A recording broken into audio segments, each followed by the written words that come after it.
সাধারণ মানুষ নয়, একজন লেজিসলেটিভ অ্যাসেম্বলি, একজন MLA তাকে কিভাবে জামার কলার ধরে গাড়িতে তুলেছে।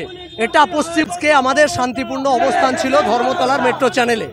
আপনারা জানেন যে পশ্চিমবঙ্গের রাজনৈতিক অরাজনৈতিক সর্বমোট প্রায় 20 থেকে 22টা সংগঠনের সম্মতিতে এই প্রোগ্রাম।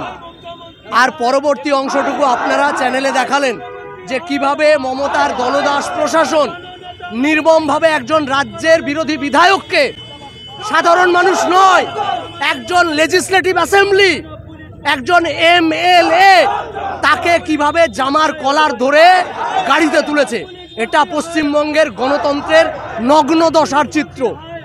এই রাজ্যের সাংবিধানিক অধিকার আদায়ের জন্য আন্দোলন করা যায় না। এখানে শুভেন্দু অধিকারী আন্দোলন করতে পারে, সুকান্ত মজুমদাররা আন্দোলন করতে পারে, সেলিম বাবুর আন্দোলন করতে পারে, কিন্তু ISF নৌসাদ সিদ্দিকী কামরুজ্জামানরা আন্দোলন করতে পারে না। কারণ মমতা বন্দ্যোপাধ্যায় এদেরকে আতঙ্কের মতো ভয় পায়। তাই আজকে সমস্ত নেতৃত্বদেরকে লালবাজারে অ্যারেস্ট করেছে। আমরা ধর্মতলা থেকে লালবাজারমুখী র্যালি করেছি।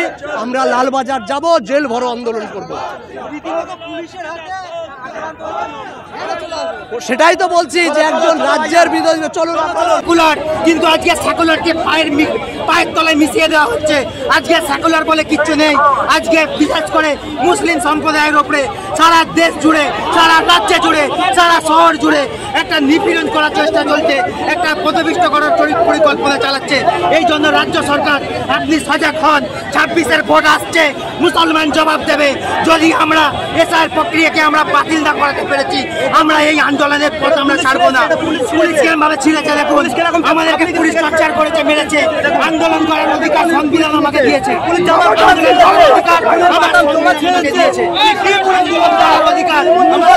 আমাকে দিয়েছে। আজকে আমার কণ্ঠকে রোধ করার চেষ্টা করছে। সংবিধানের কোন পাতায় লেখা আছে সাধারণ নাগরিক আন্দোলন করতে পারবে না? সে এসআইয়ের প্রক্রিয়া একটা জঘন্য প্রক্রিয়া।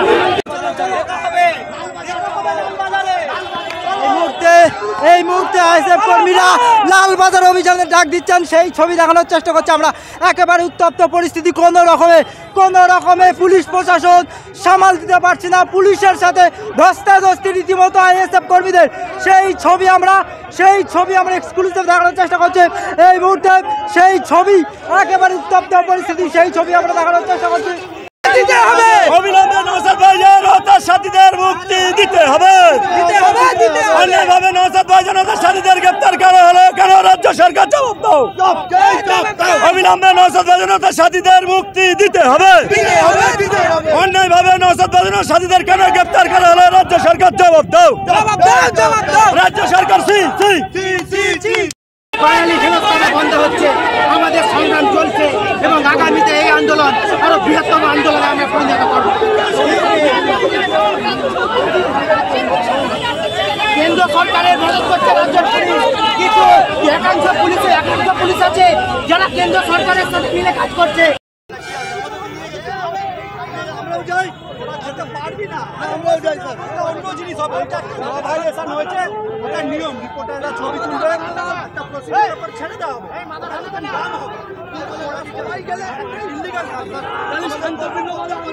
আমাদের ভাইজানকে কেন তোলা হলো? এইটা আমাদের চাই বিচার চাই। আমি বক্তব্য দিই না।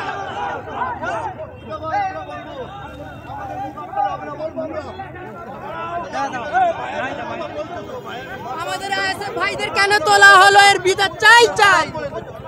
মাইদা কি বলবেন? মাইদা